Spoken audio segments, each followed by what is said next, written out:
آج لوگوں میں یہ بھی ایک بات ہے جی وہ اس نے وہاں کی مدینہ پاک میں رسول اللہ رہتے تھے، خالد بن سفیان الحذلی وہ حضور کے خلاف بات کرتا تھا۔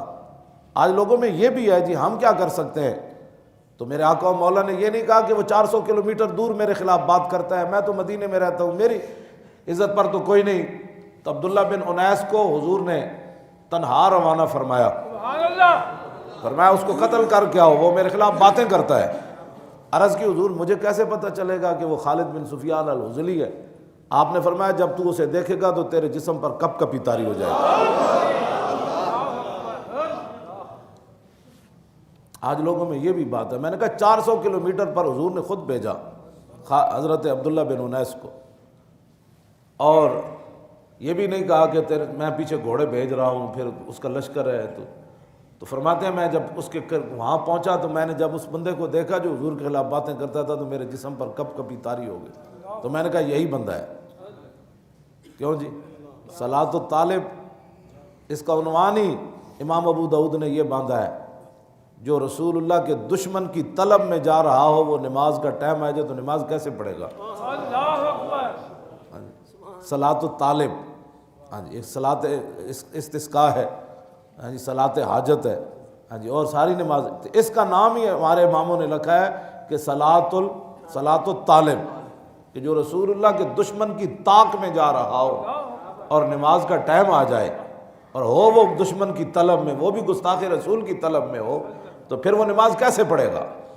حضرت عبداللہ بن انیس کہتے ہیں کہ میں نے دیکھا تو میں نے کہا ادھر نماز اثر بھی جا رہی تھی، ادھر حضور کا دشمن اس کا بھی کام کرنا تھا، مغرب ہو رہی تھی، تو کہتے ہیں میں نے پھر چلتے ہوئے اشارے سے نماز کی نیت مان لی۔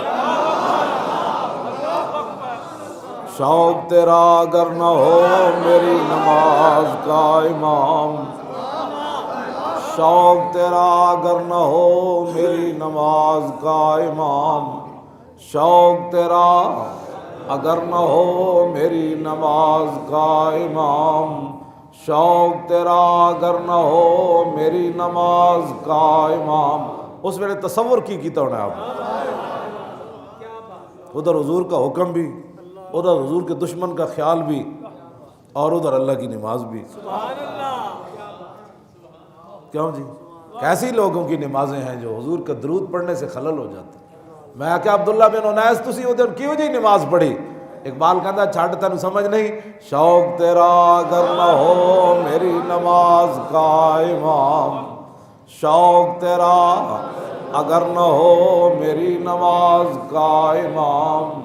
میں کہا اقبال ہے بڑھیا کی دسو نماز بھی پڑھی جا رہی، تنے تنہا بھی ہیں، ادھر لشکر نال بیٹھیا بندہ تے تنے نماز پڑھتے پڑھتے ادھر جا رہا ہے، کہتا تیری نگاہ ناز سے دونوں مراد پا گئے، تیری نگاہ ناز سے دونوں مراد پا گئے، تیری نگاہ ناز سے دونوں مراد پا گئے، تیری نگاہ ناز سے دونوں مراد۔ عشق بھی تو عجیب ہے نا، یعنی چلو نماز پڑھ لیتا ہوں پھر جو ہے وہ اس کو بعد میں جا کر ملوں گا۔ کہا نہیں، نماز بھی ساتھ ہوگی اور حضور کا جو کام ہے وہ بھی ساتھ ہوگا۔